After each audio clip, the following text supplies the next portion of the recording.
qui est l'un des principaux principes considérés en stratigraphie, un principe classique,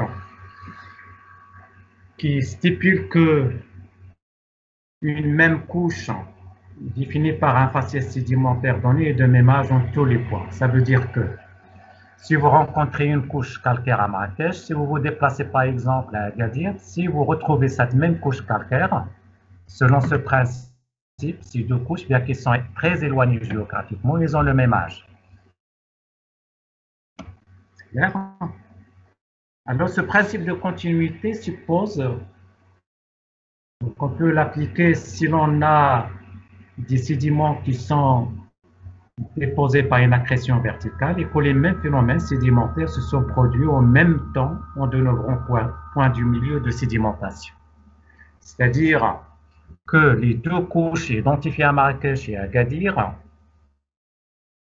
auront le même âge si le phénomène sédimentaire qui est responsable de leur mise en place est une décantation, c'est-à-dire une accrétion verticale. À part ça, on ne peut pas l'appliquer.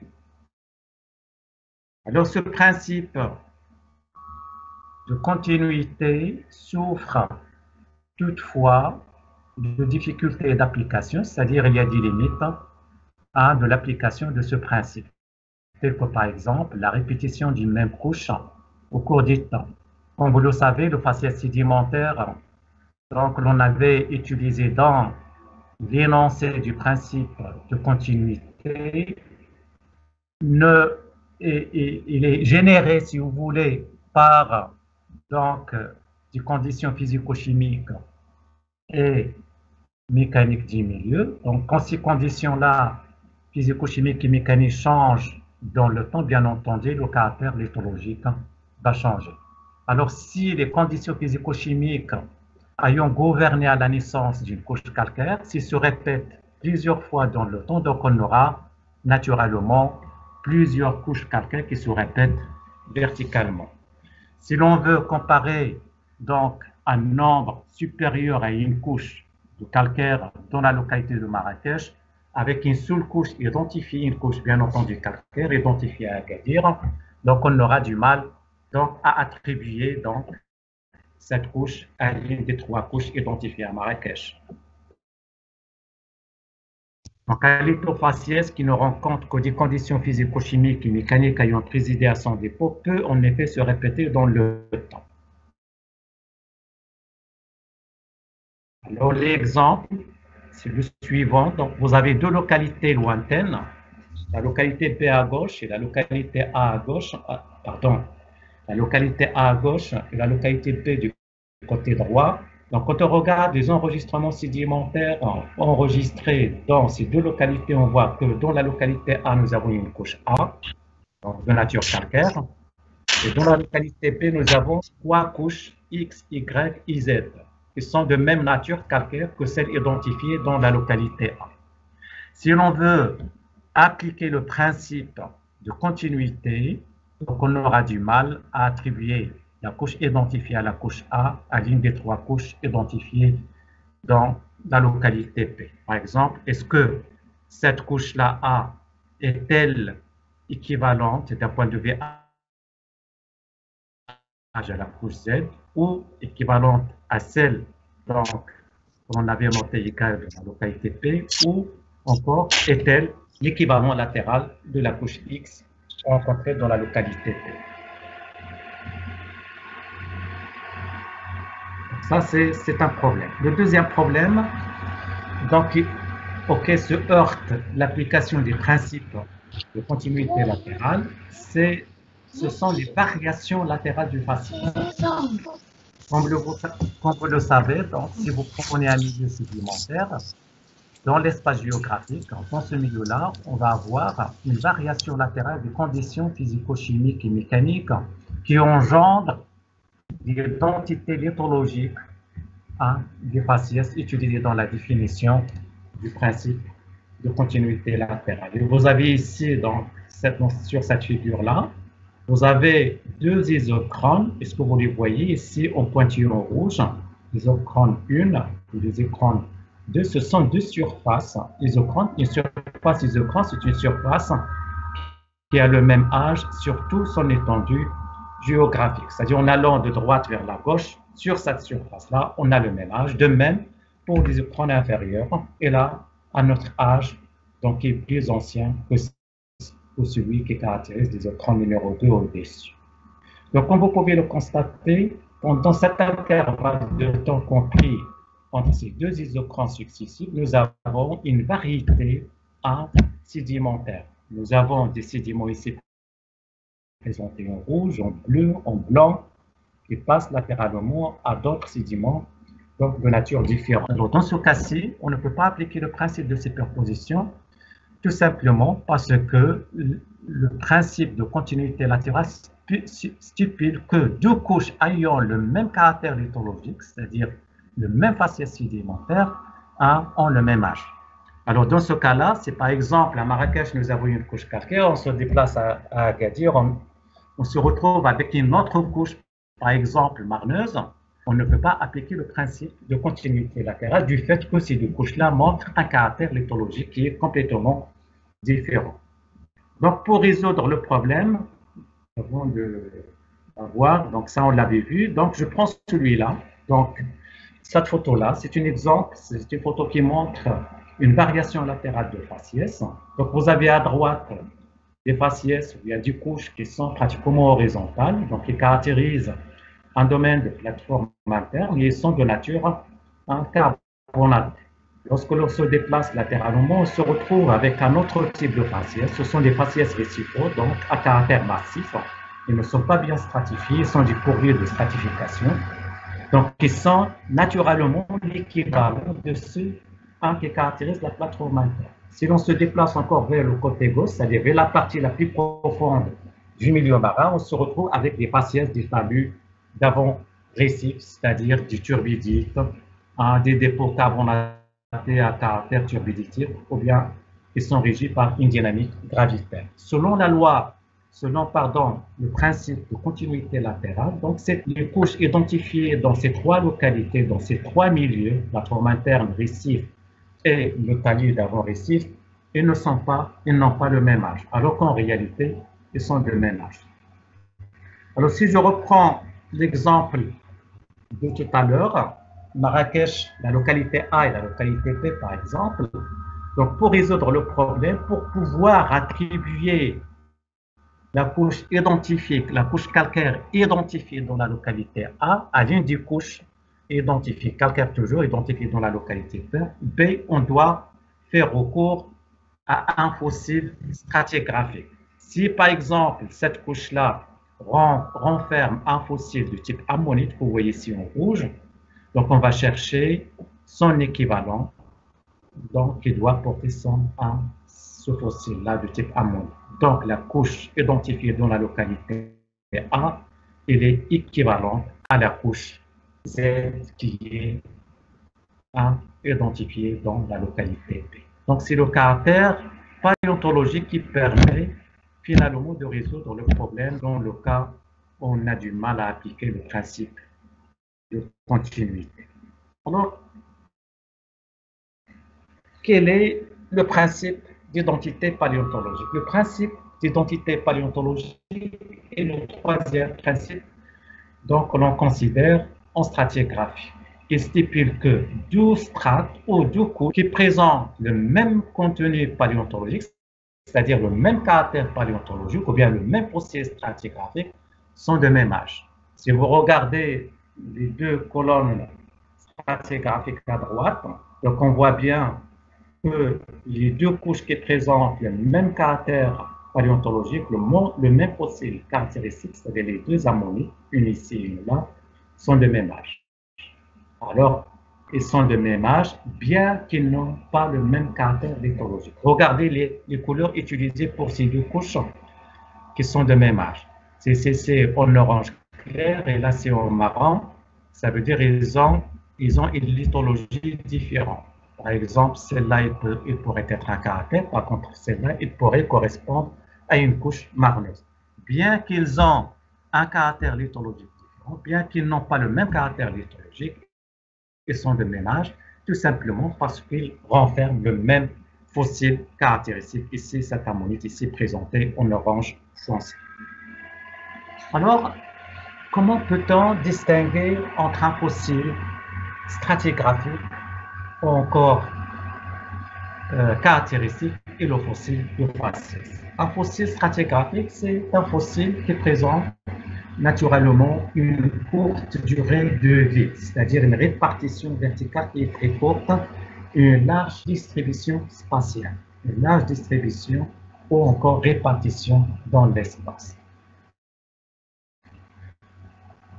Donc, quand un fossile stratigraphique présente une courte durée de vie, donc, il peut nous fournir un âge encore plus précis de la couche qui le concerne. Une grande extension géographique du fossile caractéristique est très importante parce qu'on peut le retrouver en plusieurs localités éloignées dans l'espace, ce qui permet de dater des couches lointaines, ce qui nous facilitera de faire des corrélations qu'on va développer dans le 4e et dernier chapitre. Il faut absolument que l'on peut récolter un grand nombre d'individus, c'est-à-dire pour que la fréquence de ce fossile soit importante dans les sédiments, tout simplement comme je l'ai donc évoqué lors de la séance précédente. Plus que l'on a un nombre plus élevé, plus que l'on aura beaucoup plus de chances pour observer le maximum des caractères morphologiques que l'on utilise, notamment quantitatifs ou qualitatifs, que l'on utilise pour la détermination des fossiles. Ce que vous allez voir en paléontologie. Il faut qu'il y ait une bonne conservation des fossiles, tout simplement pour avoir le maximum de caractères morphologiques donc, qui sont bien conservés. Donc, on peut les revoir sur les fossiles et ça va nous aider donc, dans sa détermination exacte. Je vous donne ici quelques exemples de fossiles caractéristiques. Alors, les fossiles, on en a deux catégories. Nous avons les fossiles que l'on peut observer à l'œil nu, c'est ce que l'on appelle les macrofossiles, et nous avons les microfossiles. Donc, comme macroforme, c'est-à-dire organisme animal, nous avons certains invertébrés, tels que les trilobites, les goniatites et les brachiopodes. Alors, ces trois fossiles macroscopiques qui sont utilisés pour dater les séries sédimentaires de l'ère paléozoïque, c'est-à-dire de l'ère primaire. On peut utiliser les ammonites, qui sont le sang. Pardon? Et mademoiselle. Le sang, s'il vous plaît. Le sang? Vous m'entendez pas? Non, monsieur, le sang est clair. Ah, c'est clair, ben, il n'y a pas de problème. Mademoiselle, je pense qu'il n'y a pas de problème de sonorisation. Donc, il faut vérifier ton PC. Peut-être tu as un problème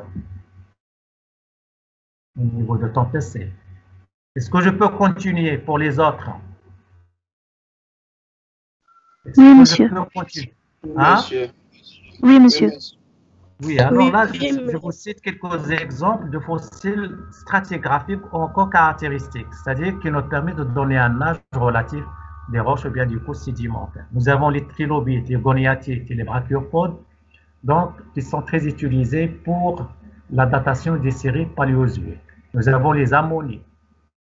Les ammonites, ce sont des céphalopodes, toujours des invertébrés, qui sont utilisés au secondaire, c'est-à-dire au Trias, au Jurassique, au Crétacé. Nous avons comme exemple de microphones ou bien de microfossiles, nous avons les physulines. Alors les physulines, ce sont des foraminifères, donc ce sont des invertébrés, des foraminifères, donc, qui sont utilisés pour la datation du carbonopermien. Le carbonopermien, ce sont les deux étages du paléozoïque supérieur, c'est-à-dire le primaire. Nous avons les calpionnelles, donc ce sont des fossiles, des microfossiles caractéristiques ou encore stratigraphiques qui sont très utilisés pour la datation du série du Jurassique, de la fin du Jurassique, c'est-à-dire le mâle. Nous avons les globotrinchanidés. Ce sont des foraminifères planctoniques. Donc, on les utilise pour dater les séries d'âge crétacé. Nous avons les globorothalidés, donc ils sont très utilisés pour la datation des séries tertiaires. Alors, les globotrinchanidés, les globorothalidés, les physulines, ce sont des foraminifères planctoniques. C'est-à-dire, ce sont des foraminifères qui donc, qui mènent une vie donc, active dans la masse de l'eau. Ils ont une répartition spatiale qui est très, très importante. Alors, en absence de ces fossiles, caractéristiques dans les séries sédimentaires étudiées, donc on peut faire recours à d'autres fossiles qui présentent un biotope plus limité, c'est-à-dire un milieu de vie qui est très limité et présente aussi une vitesse d'évolution qui est très faible, mais on les utilise en l'absence du fossile caractéristique que je viens de vous présenter. Je cite à cet égard comme autre fossile stratigraphique. Donc, comme macrofaune, je cite les polypiers pour le Trias. Alors, les polypiers, ce sont des organismes donc, récifaux. Donc, ce sont eux qui permettent la formation donc, des récifs. Nous avons les brachiopodes qui sont très utilisés pour la datation des séries paléozoïques, c'est-à-dire dans le primaire. Nous avons les gastéropodes qui sont et les lamellibranches qui sont des mollusques. Donc, on fait recours à ces organismes-là pour dater les séries des tertiaires, et ceci bien entendu en l'absence des fossiles caractéristiques au sens propre. Comme microfaune, je cite les numulitidés, ce sont des foraminifères du Paléogène. Les orbitolinidés, ce sont des foraminifères du Crétacé moyen. Les orbitoïdés, donc des foraminifères du Crétacé supérieur jusqu'au Miocène. Bien. Alors, dans le sous-chapitre 3, on va développer les méthodes d'étude, c'est-à-dire la méthode d'étude en stratigraphie. Donc, pour mener à bien une étude stratigraphique, donc, il faut passer par deux étapes principales qui sont successives, à savoir la récolte des données, la recherche des données sur le terrain. Ensuite, on passe à la deuxième étape, c'est l'analyse et l'interprétation des données récoltées lors de la première étape. Alors, les données de terrain, comment peut-on récolter les données de terrain? Donc, si l'on veut faire une analyse stratigraphique des séries sédimentaires données, le géologue stratigraphe doit partir sur le terrain et il doit chercher donc un affleurement de très bonne qualité qui offre les conditions favorables pour le lever de la série sédimentaire du bas vers le haut et bon par bon. Ça, si l'on va sur le terrain en affleurement. Des fois, il n'y a pas d'affleurement. Si par exemple, on veut analyser une série sédimentaire dans la plaine du Haouz, là on est maintenant, la plaine du Haouz, c'est un plat. Donc, si l'on veut analyser une série sédimentaire qui se trouve au sous-sol, de ce cas-là, on doit faire recours à des moyens qui nous permettent d'accéder à l'information géologique et précisément l'information stratigraphique. C'est ce que l'on appelle le subsurface. Donc, nous avons le subsurface et la surface. Le lever de coupe en surface, c'est-à-dire à l'affleurement, sur le terrain directement, et lever de coupe à partir des observations indirectes de subsurface. Et ces observations-là, ou bien les outils, ou bien les techniques qui nous permettent d'accéder à l'information des séries sédimentaires, donc qui sont masquées par des formations superficielles qui forment la plaine du Haouz, c'est-à-dire les formations quaternaires. Donc, on fait recours donc, à des forages et à des sondages. C'est-à-dire, on va exécuter des puits donc, qui nous permettent d'accéder à l'information. Alors, une fois le lever de la coupe est effectué, donc on donne de l'importance, une attention particulière à la nature lithologique. Donc, on va décrire la nature lithologique de toutes les couches donc, qui constituent la série sédimentaire faisant objet à notre analyse stratigraphique. On doit donner une attention particulière également à la minéralogie et également au contenu organique, c'est-à-dire le contenu fossilisé. Alors, comment on procède? Donc, on regarde la série sédimentaire à l'affleurement de l'eau et on essaie de décrire un petit peu la géométrie des corps sédimentaires, c'est-à-dire des strates ou bien du corps sédimentaire. Est-ce une couche A, il garde la même épaisseur, c'est-à-dire il a une épaisseur constante, donc il s'agit de véritables couches, ou bien il s'agit d'un objet sédimentaire qui change d'épaisseur dans l'espace géographique, c'est-à-dire on a affaire par exemple à des chenaux, à des lentilles, etc. Ça, c'est la géométrie. Une fois la géométrie est bien décrite, on passe à la lithologie. On fait l'analyse de la roche. Est-ce qu'il s'agit d'une couche qui est carbonatée, si les carbonatés tels, soit calcaire, dolomitique, calcaro-dolomitique, ou bien il est détritique, c'est-à-dire les gréseuses, conglomératiques, argileuses. Donc on note le caractère ou bien l'identité lithologique de la couche. Donc on refait le même travail pour l'ensemble des couches qui constituent la série sédimentaire. Donc faisons objet à notre analyse stratigraphique. Le côté minéralogique, bien le caractère minéralogique est bien noté pour toutes les couches et également dans chacune des couches, on va essayer de chercher les marqueurs stratigraphiques, c'est-à-dire les fossiles. Alors pour le choix du couple, donc pour faire de la stratigraphie, on ne va pas se contenter d'une seule coupe, mais on va faire un certain nombre de coupes. Donc il faut choisir 2, 3, 4 couches dans tout le secteur et de préférence, il faut les bien choisir de telle manière que l'on aura une idée sur l'extension géographique, c'est-à-dire sur l'extension spatiale des discontinuités sédimentaires, donc à l'échelle géographique. Alors le terme discontinuité sédimentaire, on va le voir dans un instant. Donc après cette étape de récolte ou bien de quête de données sur le terrain, on passe à la deuxième étape, donc qui est une étape analytique et interprétative, c'est-à-dire l'analyse et l'interprétation des données récoltées sur le terrain durant ou bien lors de l'étape précédente.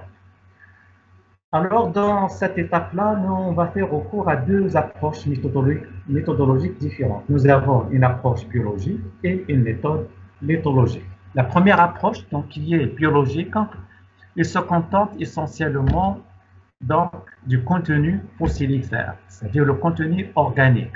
Alors, comme vous le savez, quand on va sur le terrain, on peut récolter des fossiles de faciès, on peut récolter des fossiles stratigraphiques aux caractéristiques, voire même les deux.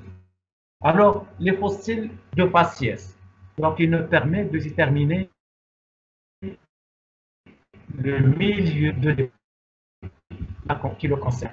Par contre, les fossiles caractéristiques ou biostratigraphiques, ils nous fournissent l'âge relatif de la couche donc qui renfermait ce fossile-là caractéristique.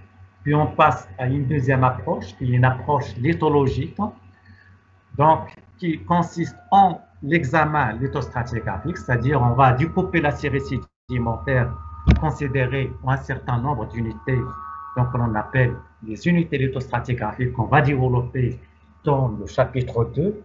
Puis ensuite, cette approche-là nous permettra, en utilisant la sédimentologie, donc, de faire l'analyse des faciès sédimentaires. Un faciès sédimentaire, comme vous l'avez vu avec M. Igmolan, M. Eitelti en sédimentologie, c'est l'ensemble des caractères lithologiques, paléontologiques et structurels d'une couche ou bien d'une roche sédimentaire. Alors pourquoi le faciès sédimentaire? Ce faciès sédimentaire-là, il est très important parce que c'est ce faciès-là qui nous permettra de reconstituer le milieu de dépôt des différentes couches qui composent la série sédimentaire, donc ayant fait l'objet de notre analyse stratigraphique. Donc il doit reconstituer l'environnement de dépôt des couches constituant la série sédimentaire. Quand on parle de l'environnement des dépôts, c'est-à-dire du milieu de dépôt avec toutes ses caractéristiques physiques, chimiques, dynamiques, architecturales et biologiques. Alors, si l'on prend les caractéristiques physiques et chimiques du milieu, ça veut dire, par exemple, physique, il faut dire que le milieu est ainsi donc, proposé en utilisant l'interprétation des faciès sédimentaires, et c'est un milieu continental, c'est-à-dire un milieu aérien, ou un milieu aquatique. Si l'on a affaire à un milieu aquatique, donc, comme vous le savez, est-ce un milieu aquatique avec des eaux douces ou bien avec des corps, c'est-à-dire un milieu lacus, par exemple, un milieu fluviatique, ou encore un milieu marin, donc un milieu donc, à eau salée. Les facteurs dynamiques, c'est-à-dire il faut décrire l'hydrodynamisme du milieu ainsi proposé pour donc, le faciès proposé. Soit nous avons une dynamique de haute énergie, de basse énergie, une dynamique d'énergie modérée. C'est ce qu'on appelle l'hydrodynamisme. Les facteurs architecturaux, donc il faut estimer la symétrie du milieu proposé et il faut décrire la topographie. Est-ce que nous avons la topographie du milieu est-elle plane, c'est-à-dire horizontale, ou bien elle est inclinée? Si elle est plane, est-ce qu'elle est accidentée? Si elle est inclinée, est-ce qu'elle est accidentée, oui ou pas? Qu'est-ce que ça veut dire accidentée? C'est-à-dire est-ce qu'elle est affectée par des failles donc, qui changent donc, la morphologie du fond du bassin sédimentaire. Puis ensuite, nous avons les facteurs biologiques, c'est-à-dire le peuplement organique et leur signification paléoécologique. Alors, j'ai oublié de vous dire, quand, que vous avez vu en paléoécologie avec ma collègue Bourgeoisie, les deux approches qui sont souvent, bien très souvent utilisées en écologie, c'est la paléotécologie et la paléosynécologie. C'est la paléotécologie qui est utilisée donc, pour avoir une idée sur le milieu en faisant recours, bien sûr, aux fossiles de faciès. Bien.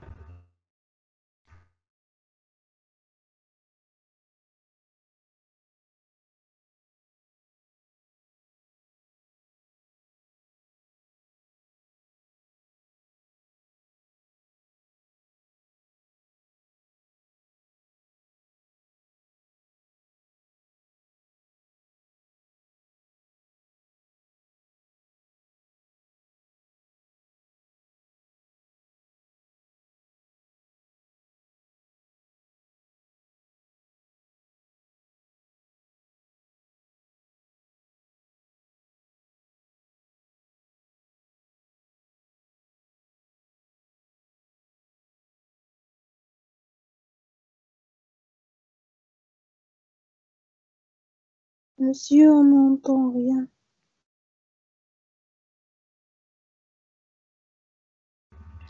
Oui, monsieur. On ne vous entend pas. Les autres, est-ce que vous m'entendez? Donc, s'il y a... Maintenant, oui, monsieur. Il y a quelques minutes, on ne vous entendait pas, monsieur.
Est-ce que vous m'entendez?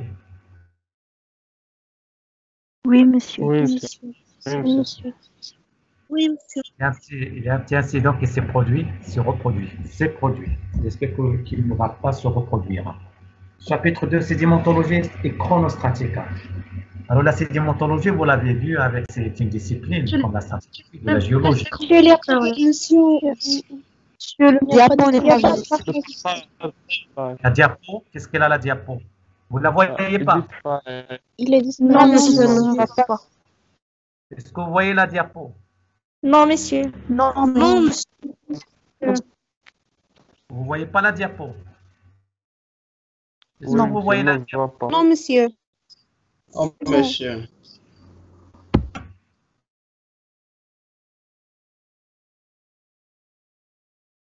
Ah, je vais chercher.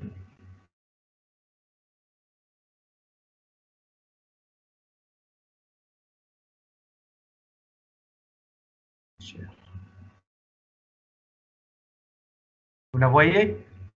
Pas Vous encore. voyez la diapo? Pas Oh, encore. monsieur. Ah, Non, monsieur. non. Non.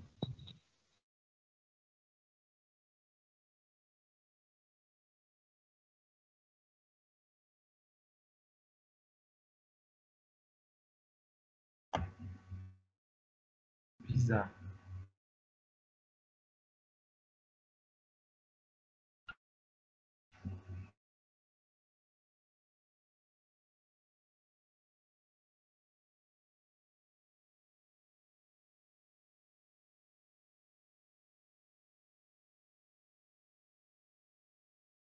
Vous la voyez maintenant?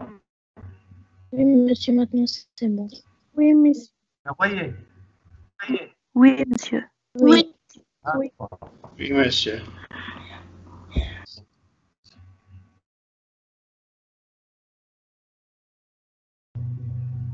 Voilà. Vous la voyez? Oui, monsieur. Bien. Alors, le terme chronostratigraphie, comme je viens de le dire, il y a le préfixe chrono, ça veut dire temps, c'est-à-dire l'âge. Et la stratigraphie, c'est une discipline de la géologie. Et étudier l'agencement dans le temps et dans l'espace, donc des couches géologiques ainsi que les événements qu'ils ont enregistrés. Son objectif principal, c'est la reconstitution géologique de la Terre. Oui. Monsieur, Oui, s'il vous plaît, je peux mademoiselle. rencontrer l'étape analytique. Ah, l'analyse, méthode d'étude. Alors, l'analyse. Donc, on va sur le terrain, on récolte toutes les données, puis on vient avec au laboratoire, ou bien au bureau, au département de géologie. Et on commence à faire de l'analyse et de l'interprétation de toutes les données récoltées sur le terrain. Et cette analyse-là, il se fait selon deux optiques différentes, selon une optique biologique et selon une optique lithologique. Alors, l'approche biologique, il concerne principalement le contenu organique et biostratigraphique. D'accord? Alors, le contenu organique, normalement, quand on parle du contenu organique, ça veut dire les fossiles de faciès et les fossiles caractéristiques au stratigraphique. Alors, les fossiles de faciès, ce sont des fossiles qui présentent une répartition verticale, ou bien une durée de vie qui est très longue, et une répartition horizontale, c'est-à-dire dans l'espace, donc est très réduite, très limitée. Donc, ils nous renseignent sur le milieu de dépôt. D'accord? Par contre, la deuxième catégorie de fossiles, que l'on appelle fossiles caractéristiques ou stratigraphiques, c'est un fossile, contrairement au fossile de faciès, il montre une répartition verticale qui est très courte, c'est-à-dire une durée de vie très courte, donc il nous fournit des âges précis, et il présente une extension géographique qui est très très importante. On le retrouve à Marrakech, on se déplace à Chihuahua, on le retrouve également à Agadir. Donc il a une vaste répartition spatiale ou encore géographique. Donc ce fossile-là, il nous renseigne sur l'âge. Il nous fournit l'âge relatif précis. D'accord? Puis nous avons l'approche lithologique. Alors l'analyse qui se fait selon cette optique lithologique, elle porte principalement sur l'examen lithostratigraphique de la série sédimentaire donc, que nous avons levée sur le terrain. C'est-à-dire, est-ce cette série-là est formée par une ou plusieurs unités lithostratigraphiques, ou bien par une seule, ou bien par la moitié d'une seule unité lithostratigraphique. On va reprendre ça, on va voir ça dans un instant. Puis, cette approche lithologique s'intéresse aussi à la nature des faciès sédimentaires. Un faciès sédimentaire, comme vous le savez, c'est un ensemble de caractères lithologiques, c'est-à-dire pétrographiques, de caractères paléontologiques et de caractères structurels, c'est-à-dire les figures et les structures sédimentaires. Alors, ces caractéristiques du faciès, ils nous permettent de reconstituer ou bien de faire une interprétation paléo-environnementale de ce faciès sédimentaire.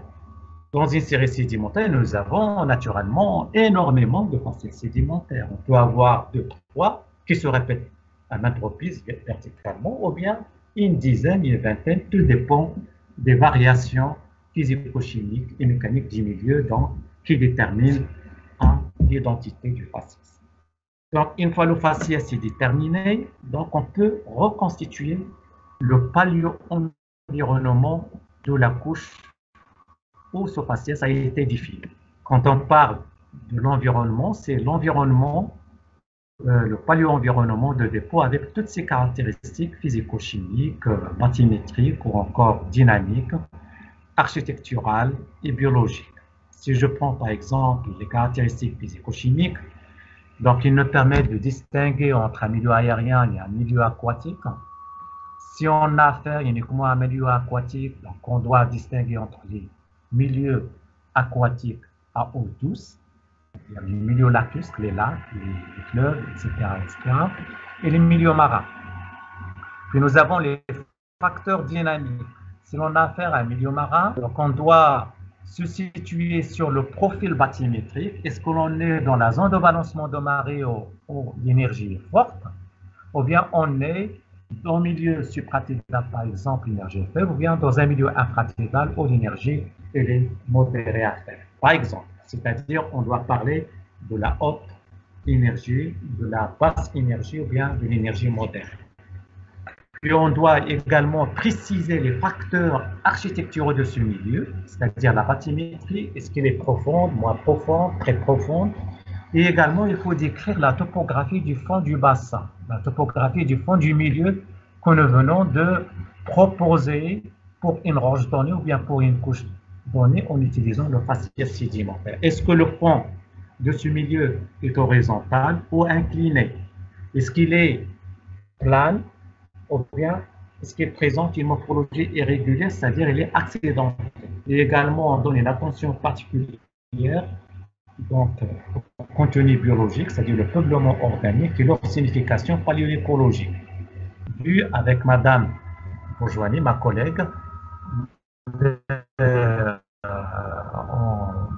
en écologie, les deux approches qui sont couramment utilisées, l'haute écologie et la synécologie, c'est-à-dire la paléo-haute écologie et la paléo-synécologie. D'accord.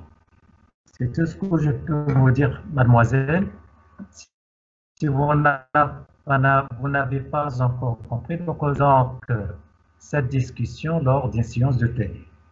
Passons au chapitre 2, sédimentologie et chronostratigraphie. Bien. Alors, quand on regarde l'intitulé de ce chapitre 2, on voit qu'il y a les deux approches là qui sont en même temps. Il y a la sédimentologie et la stratigraphie avec le préfixe chrono. C'est-à-dire, on doit avoir des marqueurs temps. Les marqueurs temps, c'est chrono, c'est le temps, et stratigraphie, c'est la discipline que nous avons définie à notre reprise depuis la première séance de ce cours. Alors, la méthode sédimentologique qui présente un intérêt fondamental en stratigraphie. Autrement dit, qu'est-ce que la sédimentologie, qu'est-ce que la méthode sédimentologique peut apporter à la stratigraphie? Alors, la sédimentologie présente un intérêt principal en stratigraphie. Pourquoi? Parce que c'est elle qui permet la reconstitution des environnements sédimentaires et de leur évolution, que ce soit leur évolution horizontalement dans l'espace ou bien verticalement dans le temps. Et la reconstitution des environnements sédimentaires, il se fait pratiquement par le faciès sédimentaire. C'est le faciès sédimentaire qui nous permet donc de reconstituer le paléomilieu. La sédimentologie joue un rôle fondamental en stratigraphie parce que c'est elle qui détermine le caractère isochrone et diachrone d'une unité lithostratigraphique. C'est-à-dire, si vous prenez une série sédimentaire, donc si vous repérez une unité lithostratigraphique, c'est-à-dire un ensemble de couches, cet ensemble de couches, il est limité à sa base et à son sommet par deux surfaces. Alors, ces deux surfaces sont-elles isochrones ou diachrones? C'est-à-dire, est-ce que les surfaces qui encadrent cette unité lithostratigraphique, ils ont le même âge sur toute son étendue, ou bien ils ont des âges qui varient en allant d'une région à une autre. La sédimentologie présente un intérêt fondamental en stratigraphie tout simplement parce que c'est elle qui permet l'identification des marqueurs temps. Alors, comment la sédimentologie permet d'identifier les marqueurs marqueurs temps, c'est-à-dire les surfaces ayant la valeur de ligne de temps, c'est-à-dire les surfaces isochrones, parce que c'est elle qui permet l'établissement, ce sont ces surfaces-là qui nous permettent d'établir des corrélations stratigraphiques entre des séries sédimentaires identifiées en des régions, bien en des lieux distincts. Alors, la détermination des caractères isochrones au diachrone, le sédimentologue peut donc nous dire qu'il s'agit d'un caractère isochrone ou diachrone d'une surface donnée, tout simplement par la connaissance du mécanisme de dépôt. Alors, les mécanismes de dépôt sédimentaires, donc on peut les répartir en deux catégories. Nous avons l'accrétion verticale, puis nous avons l'accrétion latérale. Et dans l'accrétion latérale, nous avons la progradation et la rétrogradation. Avez-vous déjà vu ces mécanismes en sédimentologie? Avez-vous déjà vu ces deux mécanismes? Oui. Oui, monsieur. Alors, si on a, écoutez, si on a un processus, oui, monsieur, je vous entends mal. Monsieur, c'est l'écho de votre voix, c'est pas quelqu'un qui parle. Ah, pas un autre. Pourquoi il y a ces échos? Alors, la sédimentologie, donc,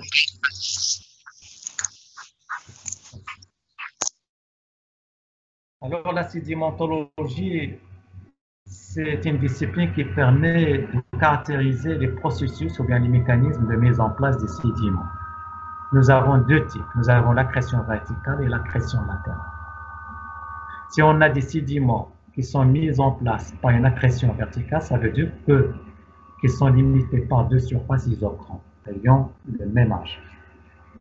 Si par exemple nous avons des dépôts qui sont mis en place par une accrétion latérale, une progradation et une rétrogradation. Dans les deux cas, l'unité lithostratigraphique qui est produite par ce mécanisme, il est principalement encadré par deux surfaces qui sont hétérochromes. Donc, ils n'ont pas la valeur de ligne de temps. Alors nous, ce qui nous intéresse en stratigraphie, ce sont les deux derniers aspects de la sédimentologie, à savoir la détermination des caractères isochrones ou diachrones d'une unité lithostratigraphique et également l'identification de marqueurs temps permettant l'établissement des corrélations. Donc, c'est ce qui nous intéresse, c'est ça. Donc, l'apport qui intéresse le stratigraphe, l'apport de la sédimentologie qui intéresse le stratigraphe, ce sont les deux derniers aspects ici considérés. Bien.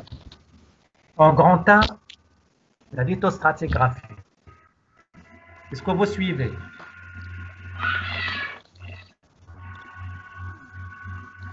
Je voudrais savoir, est-ce que vous suivez ou pas?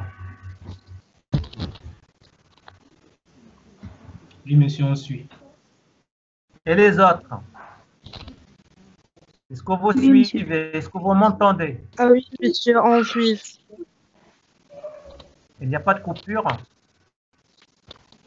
Non, monsieur. Monsieur, le son est clair. Son. Donc, vous m'entendez sans aucun problème. Il n'y a pas de problème de sonorisation. Bien, alors voyons le sous-chapitre lithostratigraphie. Alors, qu'est-ce que ça veut dire la lithostratigraphie? Regardez ce terme-là.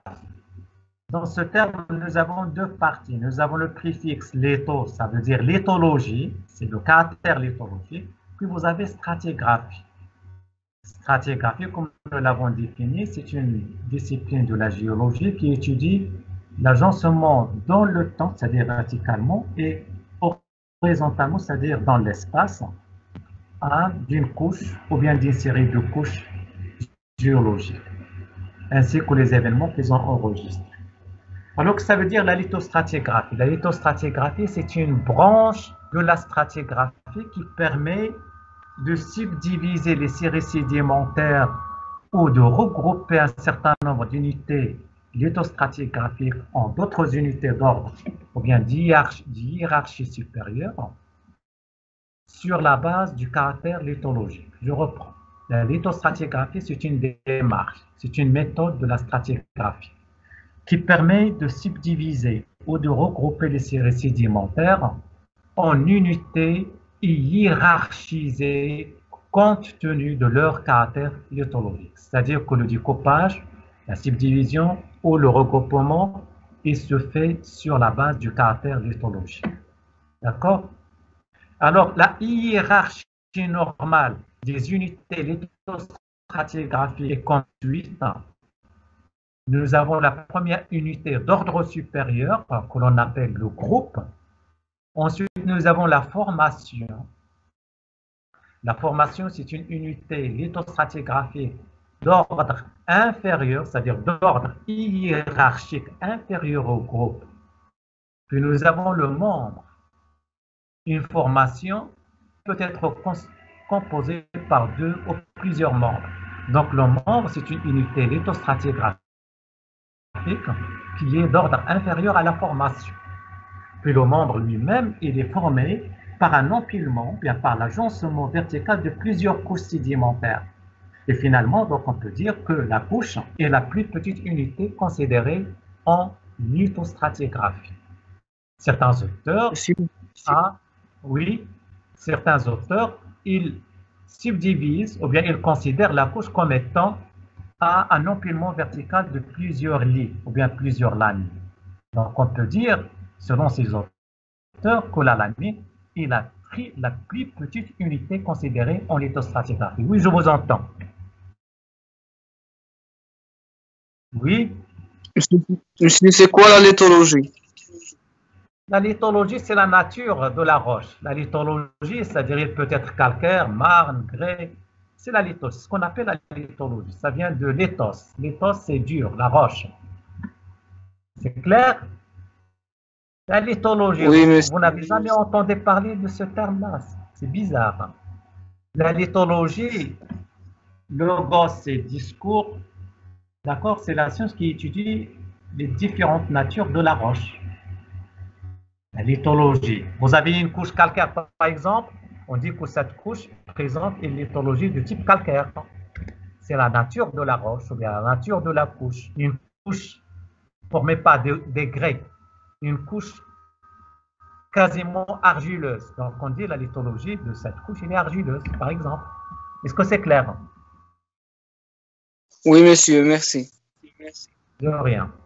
Donc, la lithostratigraphie, c'est une discipline de la stratigraphie qui permet de subdiviser ou regrouper les séries sédimentaires en unités hiérarchisées sur la base de leur caractère lithologique, sur la base de la nature lithologique des couches qui composent la série sédimentaire. Donc, en lithostratigraphie, nous avons établi cette hiérarchie des différentes unités lithostratigraphiques. Nous avons le groupe, c'est un ensemble de formations. Nous avons la formation, c'est un ensemble de membres. Il est constitué par deux ou plusieurs membres. Et finalement, nous avons la couche. Mais en stratigraphie, l'unité fondamentale, c'est la formation. L'unité de base considérée en lithostratigraphie, c'est la formation. Alors, qu'est-ce que ça veut dire la formation? Alors, la formation, est-ce que vous voyez ça? Pas de problème. Non, monsieur, il n'y a pas de problème. Oui, monsieur. Vous voyez la diapo? Est-ce que vous voyez cette diapo? Bien, alors, oui, qu'est-ce que ça veut dire une formation? D'accord, parfait. Qu'est-ce que ça veut dire une formation? Comme je viens de le dire, c'est l'unité fondamentale considérée en lithostratigraphie. Comment peut-on définir une formation? C'est une unité lithostratigraphique.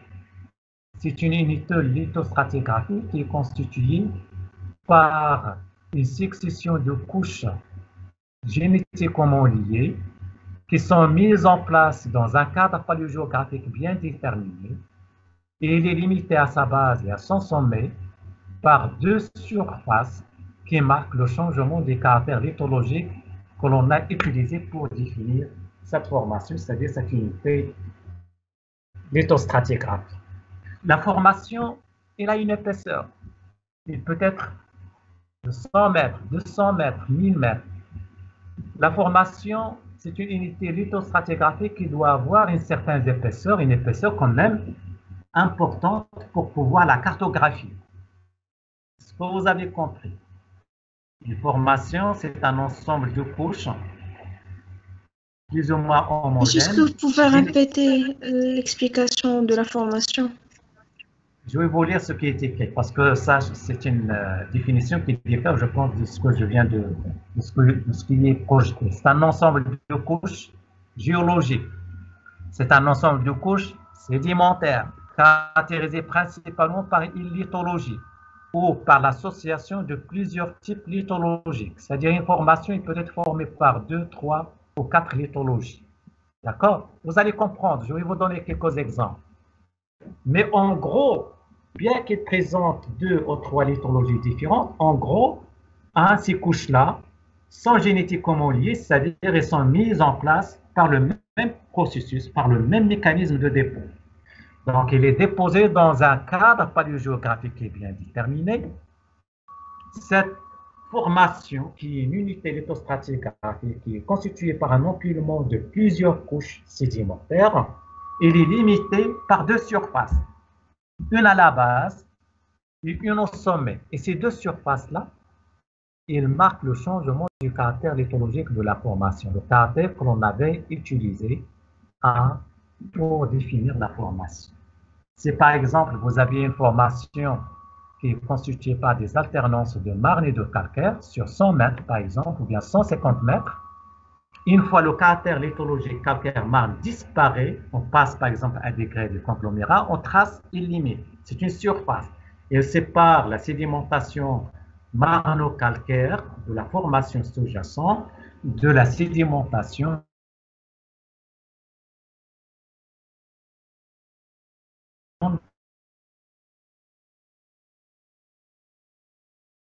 Pardon, monsieur, on vous écoute pas bien.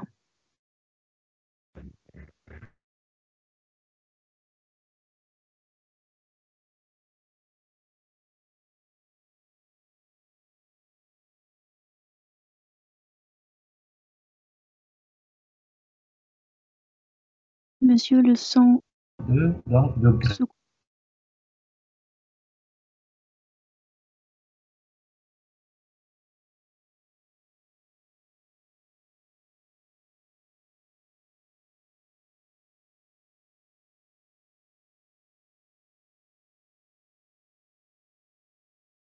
Pardon, monsieur, on n'écoute rien. le son. Et maintenant, vous m'entendez? Oui, monsieur. Oui, maintenant, C'est bon. Et alors, c'est bon.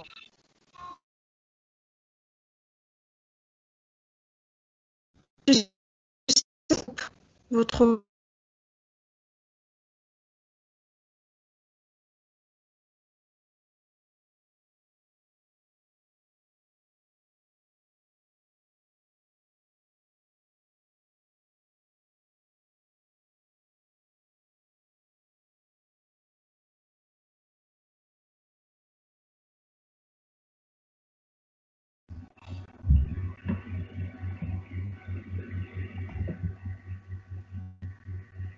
alors, vous m'entendez?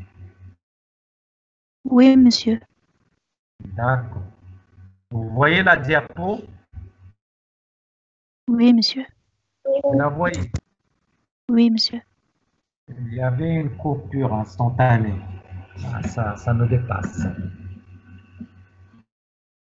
Alors, une formation correspond à une unité qui est très utilisée en cartographie, c'est-à-dire que l'épaisseur de la formation doit être important pour pouvoir la reporter sur du fond topographique à différentes échelles. C'est-à-dire, par exemple, on peut la cartographier sur une carte à 100 000, à 200 000, à 50 000, à 20 000.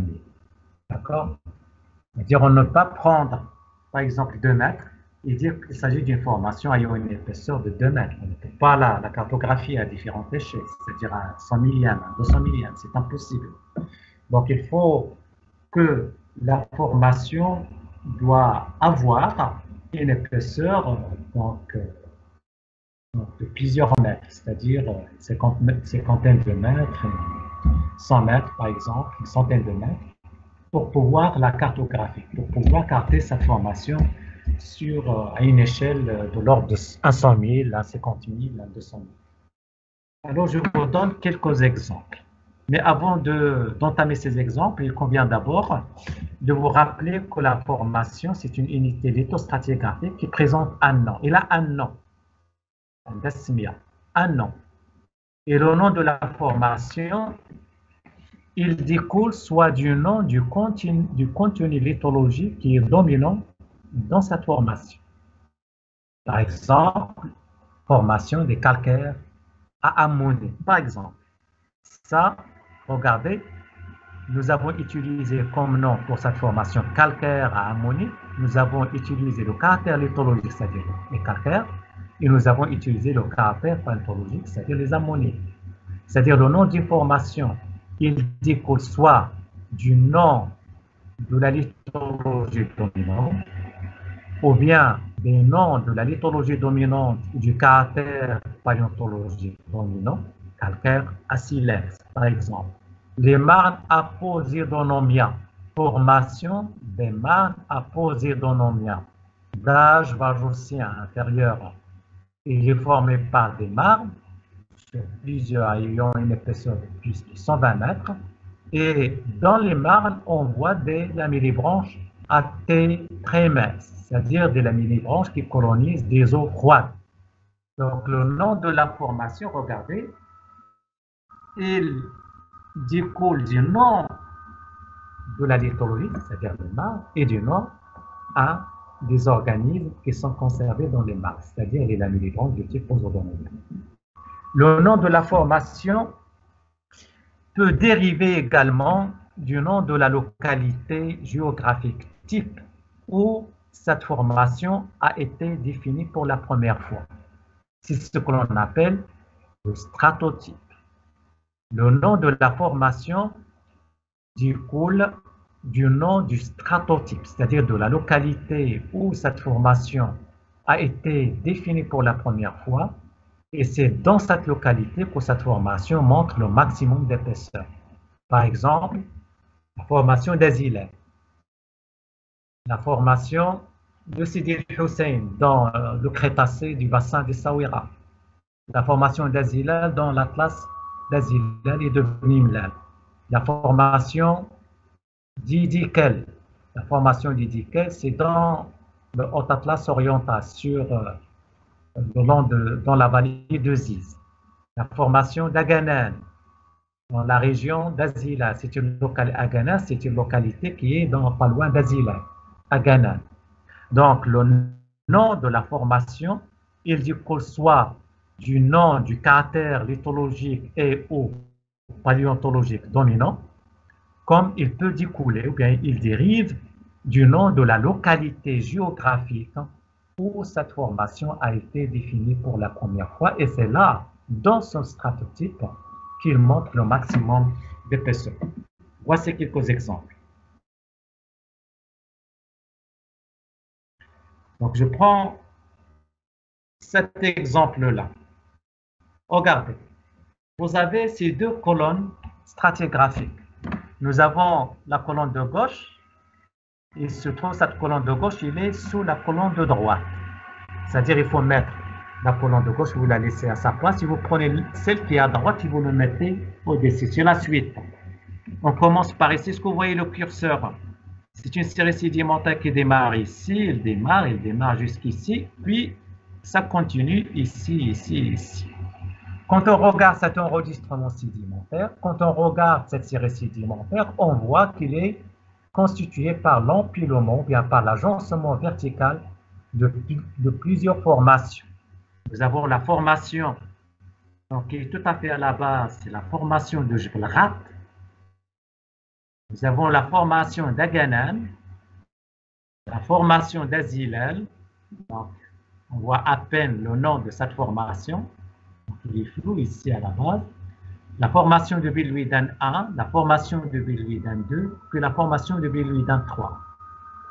Comme vous pouvez le remarquer, toutes ces formations-là qui sont au nombre de 6, ils ont des noms qui proviennent des noms des localités où ces formations ont été définies pour la première fois. Leur nom provient des noms des localités, c'est-à-dire de leur stratotype, c'est-à-dire des localités où ils ont été définie pour la première fois. Alors, si je prends la formation de Jebel Ghar, regardez, c'est une formation qui est formée par des bancs très épais de calcaire avec des tipis. On voit les tipis ici, ce sont des figures sédimentaires, des structures sédimentaires, donc qui ont la forme des tentes indiennes et qui attestent des conditions intertidales. Quand on voit les tipis, puis nous avons ici, regardez, nous avons des algues, nous avons des stromatolithes, ils sont là. Donc il s'agit d'une formation qui est mise en place dans un milieu où on a de la haute énergie, c'est-à-dire la zone de balancement de marée, c'est-à-dire dans le milieu intertidal. Il est quasiment constitué par des carbonates, que des carbonates, avec des figures qui attestent d'un milieu intertidal. Quand on prend la formation d'Aganen, regardez, nous avons posé une limite. C'est une surface qui sépare cette formation de la formation sous-jacente d'Aganen. Alors pourquoi on pose cette limite? Parce qu'il y a un changement du caractère lithologique. On passe à une sédimentation qui est finement stratifiée, calcaire, avec des intercalations des argiles. Normalement, ici, nous avons des argiles rouges. Donc, à la composante carbonatée s'ajoute une composante détritique, lutitique, c'est-à-dire argileuse. Et il y a également apparition, regardez là, comme des moustaches, ce sont des opésomas, c'est-à-dire des lamellibranches, les grands lamellibranches. Et également, nous avons des algues. Nous avons ici des lithiolidés, puis nous avons, c'est-à-dire des foraminifères, puis nous avons également donc des structures d'immersion, des bird size, des keystone bags. Je ne sais pas, est-ce qu'on vous a parlé, M. Moulin, est-ce qu'il vous a parlé des fenestrés? Les fenestrés, donc, c'est-à-dire nous avons les bird size et les keystone bags. Ce sont des structures d'immersion. Est-ce que vous suivez? Ensuite, est-ce que vous m'entendez? Oui, monsieur. Oui, monsieur. Alors, regardez, on passe de la formation d'Aganan à la formation d'Azilal. Alors, la formation d'Azilal, il se distingue de la formation d'Aganan sous-jacente par la prédominance de ce qui est ici en bleu, par la prédominance des argiles rouges. Cette formation d'Azilal, il est constituée quasiment par des sédiments détritiques, des grès conglomérats et des argiles rouges. Donc, il contraste très fortement avec les par rapport... Pardon, monsieur, on ne voit pas le curseur. Elle est là, cette formation-là. Est-ce que vous la voyez à la base de la deuxième colonne à droite? Vous la voyez? Non? Monsieur, oui. Eh oui, elle est là. Elle est là. Vous voyez le curseur à droite, en bas. Attendez. Oui, monsieur. Est-ce que vous voyez le curseur maintenant? Elle est là. Bien. Oui, monsieur. Oui, monsieur. Vous voyez le trait rouge. Alors, le trait rouge, sous le trait rouge, ça représente la surface qui marque la fin de la formation d'Azilal. Puis, on passe à la formation de Bilwidan. Alors, la formation de Bilwidan ici, elle est carbonatée avec des horizons argileux et avec des fonds de dessiccation. Puis, il se poursuit par des carbonates. Puis on passe à la formation de Bilwidan 2. Donc ça, on va le revoir tout de suite, hein, sur le terrain directement. Donc je passe à la suivante. Alors comme formation, regardez, nous avons un exemple français. Regardez, nous avons ici, c'est la colonne sédimentaire, c'est la pile sédimentaire. Et à droite, nous avons un tableau. Sur la première colonne du tableau, nous avons les formations, le nom ou bien les noms des formations. Alors, ce qui est en violet ici, ce sont des terres noires. C'est la formation des terres noires, c'est-à-dire des mares noires. Puis nous avons regardé des argiles. Donc, c'est la formation argovienne. Puis nous avons les calcaires en bleu ciel. C'est la corniche titonique. Excusez-moi, corniche titanique, c'est Canien, c'est le Crétacé. Regardez les noms des formations, des noms du caractère lithologique qui compose cette formation. Calcaire, corniche, titanique, séquentiel. Calcaire, corniche. Calcaire, porcelané, lité. Donc, ce qui est en vert ici, il est lité. La formation des marnes grises en vert clair. Formation des marnes grises. Cette colonne est réservée pour les noms de formation. Nous avons les calcaires argileux gris en vert préfoncé. Vous avez le figuré des calcaires. Les calcaires à débris de coquilles. Formation des calcaires à débris de coquilles, ainsi de suite. Formation des marnes bleues. Formation des calcaires à silex, et ainsi de suite. Formation des molasses rouges, molasses vertes à conglomérats. La molasse, c'est des conglomérats originiques.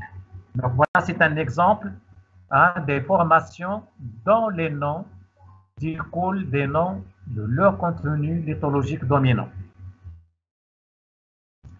Je vous donne un autre exemple. C'est un exemple marocain. Alors cet exemple, c'est un exemple qui est au nord de Midet, entre Midet et Rachidia, dans le Haut-Atlas oriental. Est-ce que vous suivez? Alors là, nous avons deux formations. Nous avons la formation d'Ushbis, d'âge Lions-Bakien, c'est-à-dire Caraxien-Domérien, c'est-à-dire le Jurassique moyen. Est-ce que vous suivez? Oui, Est-ce que monsieur. vous suivez? Oui, D'accord. monsieur. Oui. Vous avez donc cette diapo-là, qui est prise sur le terrain, dans le Haut-Atlas oriental. C'est moi qui l'ai prise. C'est moi qui ai fait le découpage. Vous avez deux formations. À la base, ici, nous avons la formation de Schbiss. Puis au-dessus, nous avons la formation de Tagodite. Ce qui est en bas, ce sont les âges. Ici, c'est le Lions-Bakien, c'est le lias moyen, et ça, c'est le lias supérieur. Entre les deux, nous avons une surface ayant la valeur de discontinuité sédimentaire qui marque le changement du caractère lithologique. On passe des calcaires à des marques. Je vais zoomer. Nous avons la formation de Schbiss. Regardez, elle est formée par des bancs métriques à dissymétriques de calcaire plus ou moins marneux, des calcaires ammonites. Par contre, la formation de Tagodite, ici, présentée ou bien agrandie sur cette photo, il est constitué par des marnes gréseuses. On voit des marnes, ce sont des marnes, donc qui admettent des grès en plaquettes, c'est-à-dire des grès centimétriques à caractère turbiditique. Ce sont des grès turbiditiques.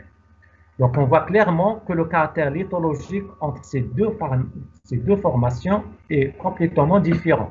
On passe des calcaires à ammonites à des marnes gréseuses, à plaquettes gréseuses turbiditiques. On vous a parlé du turbidite. Est-ce que vous savez que ça veut dire les turbidites? Les turbidites, ce sont des dépôts qui sont mis en place par du courant du turbidité. On vous a parlé de la séquence de Voma. On vous a parlé de la séquence de Voma, Igmoulin ou bien Iteti. Est-ce que vous m'entendez? Oui, monsieur. On vous a parlé de ça. Oui. La séquence de Voma, le terme A, le terme B, le terme C, D, E. On vous a parlé de ça. Oui, monsieur. Bien.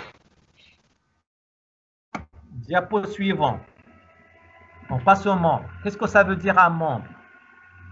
Le membre, c'est une unité lithostratigraphique. C'est une unité lithostratigraphique de rang inférieur à la formation.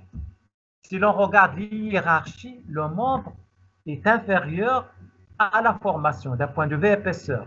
Pourquoi? Parce que la formation, elle est constituée par deux ou plusieurs membres. C'est-à-dire on peut subdiviser la formation en membres. Donc, un membre, c'est une unité lithostratigraphique de rang inférieur à celui de la formation. Autrement dit, c'est une entité ou bien c'est une unité qui est distinguée au sein d'une formation parce qu'il présente un caractère lithologique, donc qui permet de la distinguer de l'unité inférieure et de l'unité supérieure. Donc, c'est une entité, ou bien c'est une unité lithostratigraphique de rang inférieur à la formation qui est distinguée dans la formation. Pourquoi? Parce qu'elle présente un caractère lithologique distinctif qui permet de le distinguer de l'unité inférieure et de l'unité supérieure au sein de la formation. Je vous donne un exemple. Un exemple de membre. Alors là, c'est une vue panoramique donc de ce paysage géologique sur la vallée de Ziz en allant vers El Rachidia au sud. Alors El Rachidia, pour les étrangers, il se trouve sur la bordure sud du Haut Atlas oriental, du Haut Atlas central, mais dans sa partie orientale au sud. Alors là, nous avons la vallée de Ziz, c'est l'Oued.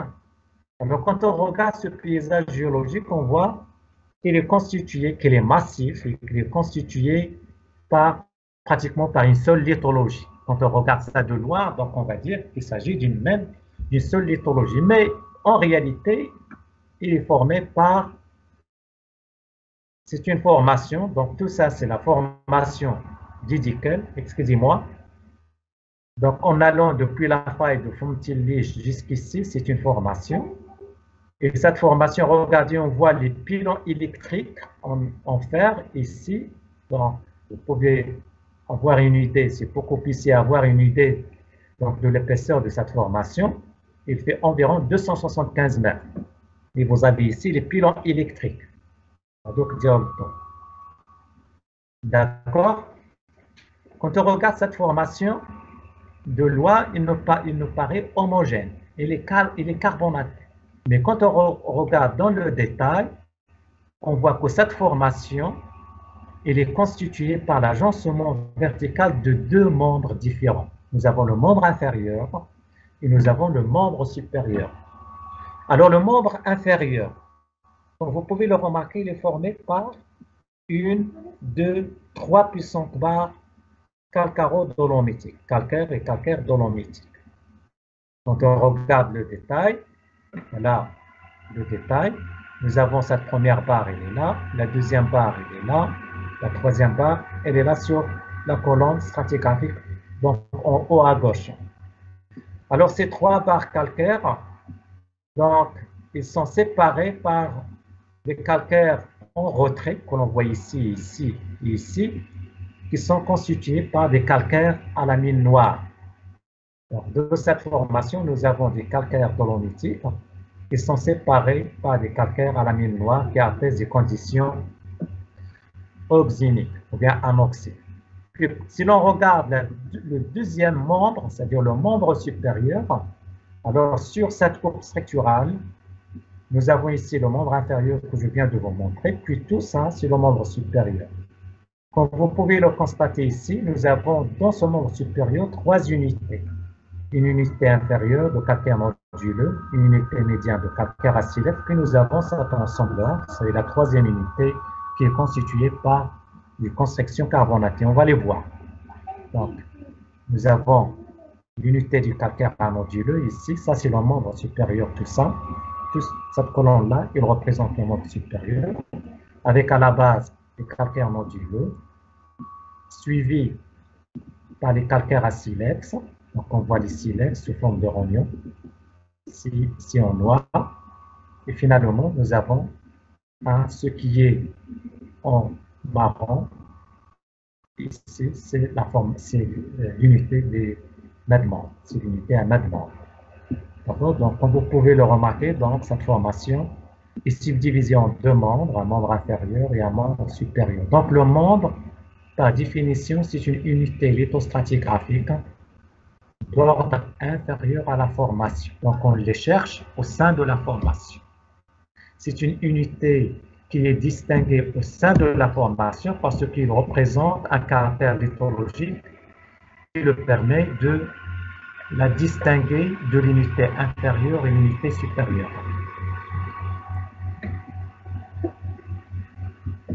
Troisième type d'unité lithostratigraphique, la couche.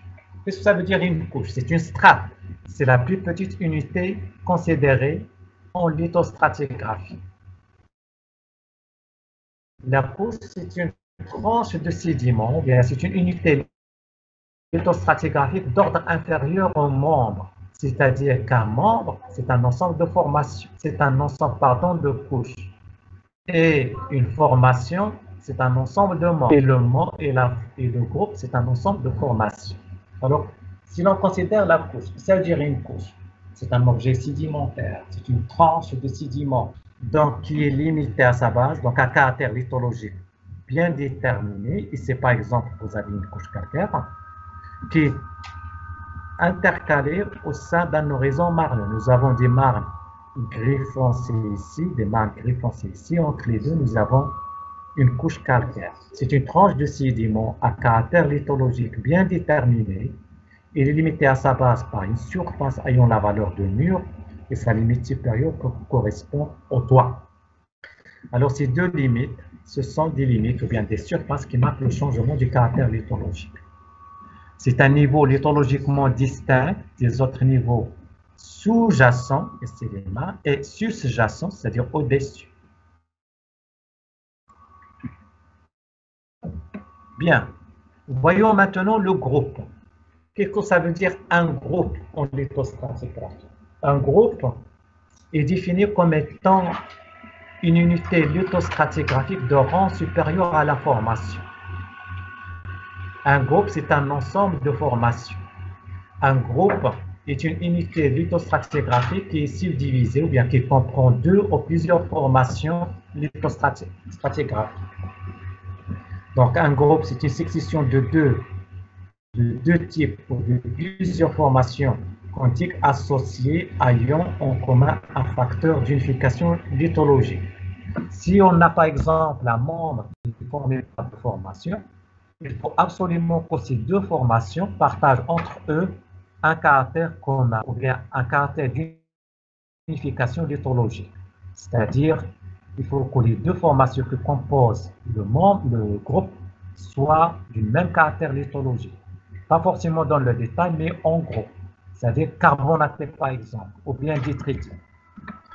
Alors, comme exemple, vous avez le groupe de Bill-Weeden. Regardez ici le groupe de Bill-Weeden. Alors, le groupe de Bill-Weeden, comme vous pouvez le constater, il est compris entre cette surface qui le sépare de la formation benzylène, puis une autre surface là qui le sépare d'une autre formation au-dessus, qui est la formation de thyrolite. C'est la formation de thyrolite. Bien, alors quand on regarde le groupe de Bill-Weeden, on voit qu'il est constitué par l'agencement vertical de trois formations différentes. Nous avons la formation de Bill-Weeden 1, la formation de Bill-Weeden 2, puis la formation de Bill-Weeden 3. Mais en gros, quand on regarde le caractère lithologique dominant de l'ensemble du groupe, ce sont les carbonates. Le caractère carbonaté, donc, caractérise l'ensemble des trois formations composant le groupe de Bill-Weeden. Je vous montre quelques exemples sur le terrain. Alors, le groupe de Bill-Weeden, il est ici. Alors là, vous avez la vallée de Wedlake. Vous avez ici, c'est le barrage de Bill-Weeden. C'est un barrage rigide en béton armé sous forme de route qui est convexe vers l'amont de la vallée, c'est-à-dire vers la retenue d'eau. Alors, la formation de Bill-Weeden 1. La formation de Bill-Weeden 1 et la formation de Bill-Weeden 3, toutes les deux, ils dessinent des falaises. Ils se présentent sur le paysage géologique sous forme de falaises. Nous avons Bill-Weeden 1 ici, et nous avons Bill-Weeden 3 de ce côté-ci. Je vais agrandir. Bill-Weeden 1 et Bill-Weeden 3 dessinent des falaises, bien se présentent sous forme de falaises sur la topographie actuelle. Ici, Bill-Weeden 1, sur lequel s'accroche et bâti l'ouvrage du barrage de Bill-Weeden. Ensuite, nous avons Bill-Weeden, regardez ici,